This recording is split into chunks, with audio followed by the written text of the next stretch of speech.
GLONASS, or Global Navigation Satellite System, is a space-based satellite navigation system operated by the Russian Aerospace Defense Forces. It provides an alternative to GPS and is the second alternative navigational system in operation with global coverage and of comparable precision. Manufacturers of GPS devices say that adding GLONASS made more satellites available to them, meaning positions can be fixed more quickly and accurately, especially in built-up areas where the view to some GPS satellites is obscured by buildings. Smartphones generally tend to use the same chipsets, and since the versions used since 2015 receive GLONASS signals, smartphones using such chips receive GLONASS positioning information along with GPS. Development of GLONASS began in the Soviet Union in 1976.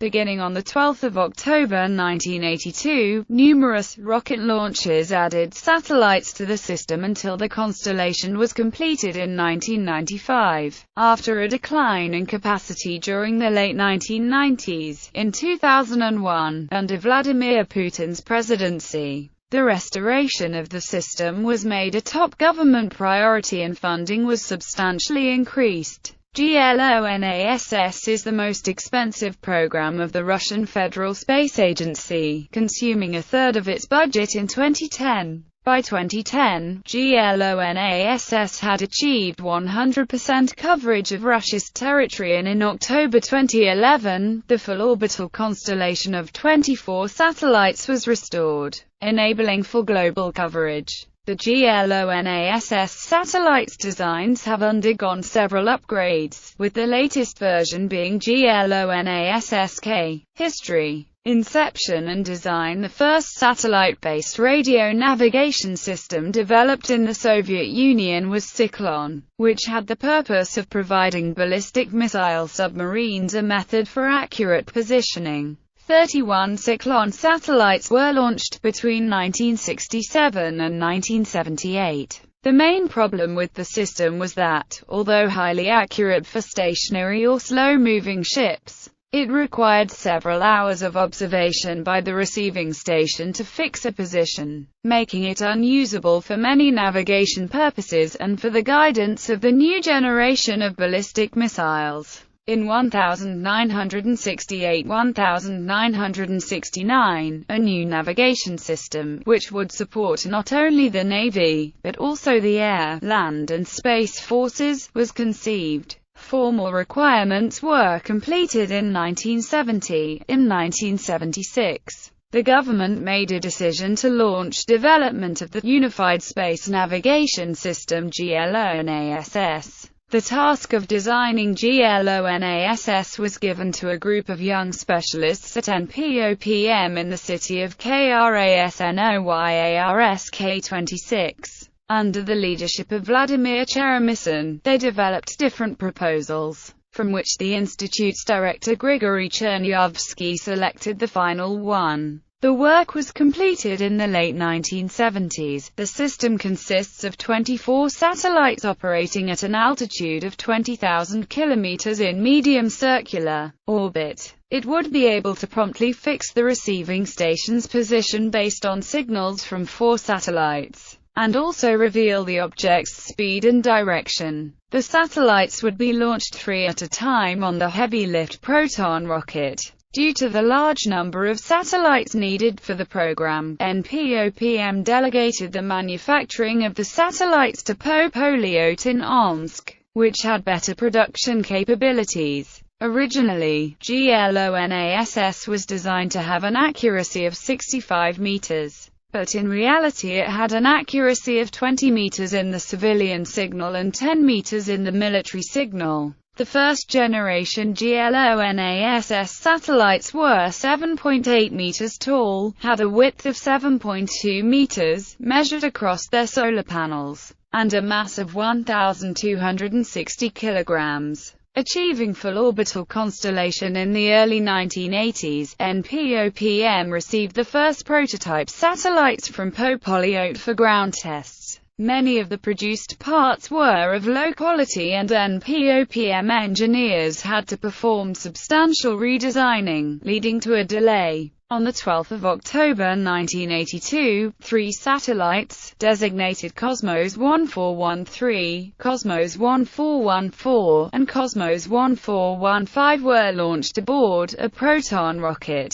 As only one GLONASS satellite was ready in time for the launch instead of the expected 3, it was decided to launch it along with 2 mock-ups. The USA media reported the event as a launch of 1 satellite and 2 secret objects. For a long time, the USA could not find out the nature of those objects. The Telegraph Agency of the Soviet Union covered the launch, describing GLONASS as a system created to determine positioning of civil aviation aircraft, Navy transport and fishing boats of the Soviet Union. From 1982 to April 1991, the Soviet Union successfully launched a total of 43 GLONASS-related satellites plus 5 test satellites. When the Soviet Union disintegrated in 1991, 12 GLONASS satellites in 2 planes were operational, enough to allow limited use of the system. The Russian Federation took over control of the constellation and continued its development. In 1993, the system, now consisting of 12 satellites,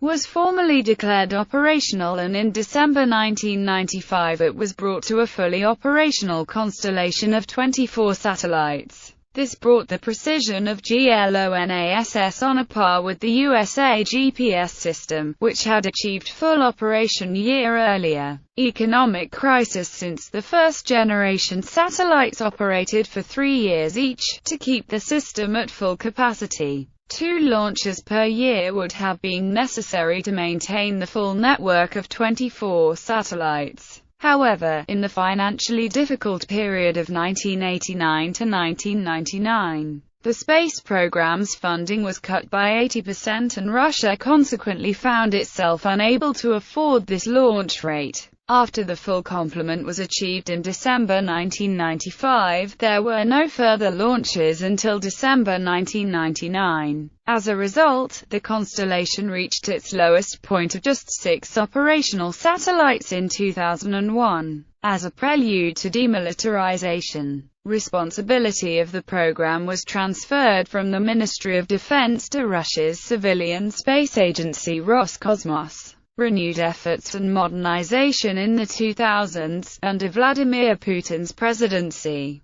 The Russian economy recovered and state finances improved considerably. Putin himself took special interest in GLONASS and the system's restoration was made one of the government's top priorities. For this purpose, on August 2001, the Federal Targeted Program Global Navigation System 2002 to 2011 was launched. The program was given a budget of $420 million and aimed at restoring the full constellation by 2009. On 10 December 2003, the second-generation satellite design, GLONASS-M, was launched for the first time. It had a slightly larger mass than a baseline GLONASS, standing at 1,415 kilograms, but it had 7 years lifetime. 4 years longer than the lifetime of the original GLONASS satellite, decreasing the required replacement rate.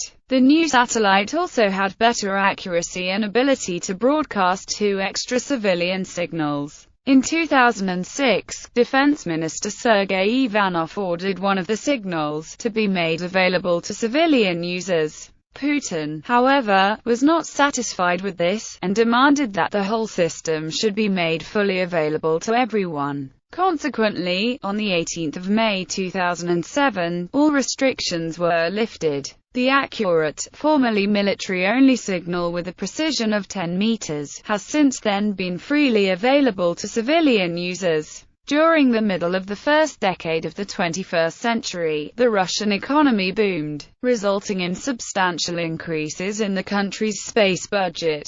In 2007, the financing of the GLONASS program was increased considerably. Its budget was more than doubled. While in 2006 the GLONASS had received $181 million from the federal budget, in 2007 the amount was increased to $380 million.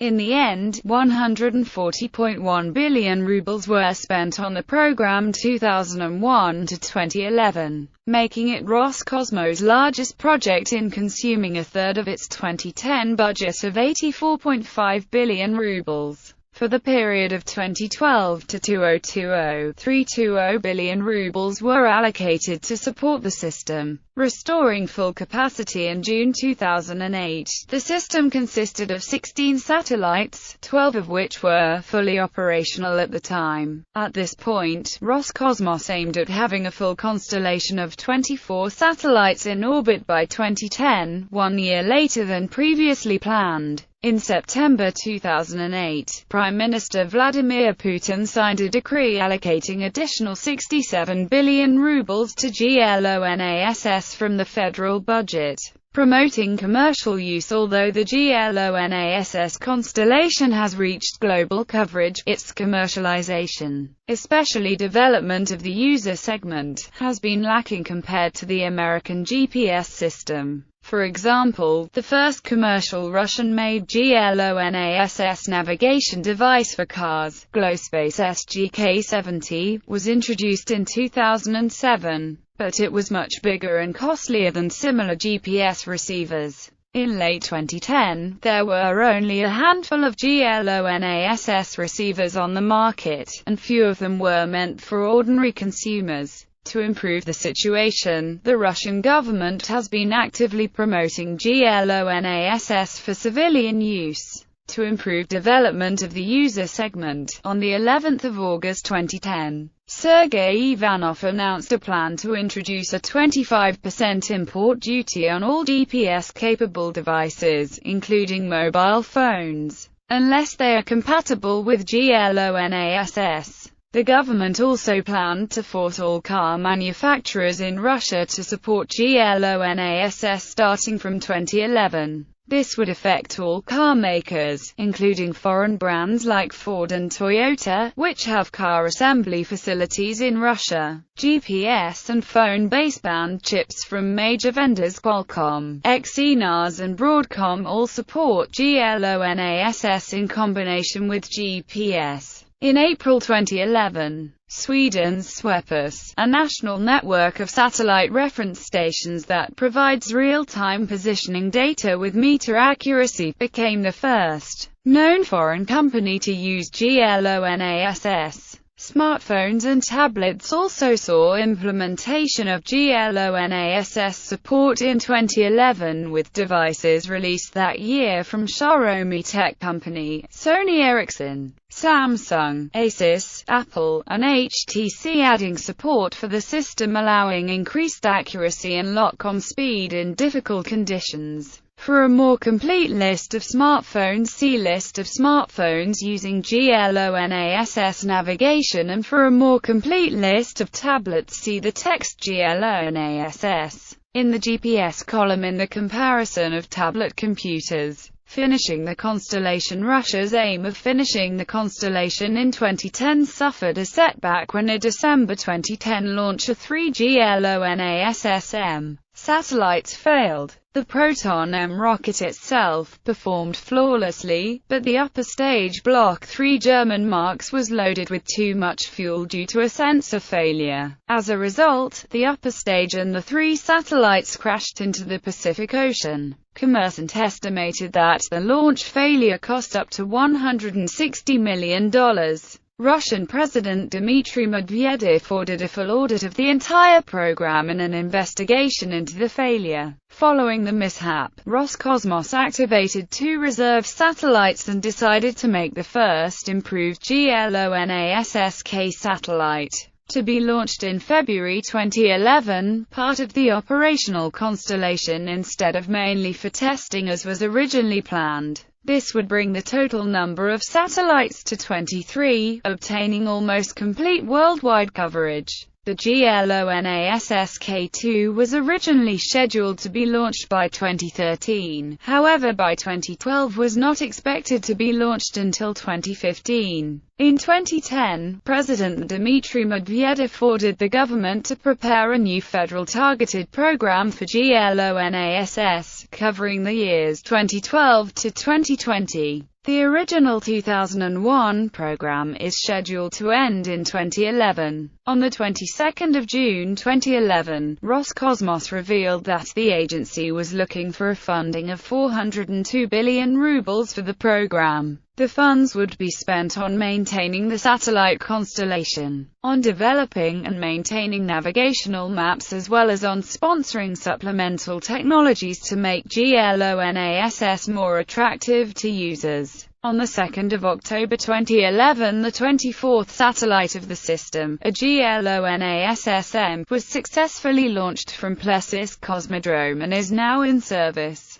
This made the GLONASS constellation fully restored, for the first time since 1996. On the 5th of November 2011, the Proton-M booster successfully put 3 GLONASS-M units in final orbit. On Monday, the 28th of November 2011, a Soyuz rocket, launched from the Plesis Cosmodrome Space Center, placed a single GLONASS-M satellite into orbit into Plane 3. On the 26th of April 2013, a single GLONASS-M satellite was delivered to the orbit by Soyuz rocket from Plesis Cosmodrome, restoring the constellation to 24 operational satellites, the minimum to provide global coverage. On the 2nd of July 2013, a Proton-M rocket, carrying 3 GLONASS-M satellites, crashed during takeoff from Baikonur Cosmodrome. It veered off the course just after leaving the pad and plunged into the ground nose first. The rocket employed a DM-03 booster, for the first time since the December 2010 launch, when the vehicle had also failed, resulting in a loss of another 3 satellites. However, as of 2014, while the system was completed from technical point of view, the operational side was still not closed by the Ministry of Defense and its formal status was still in development.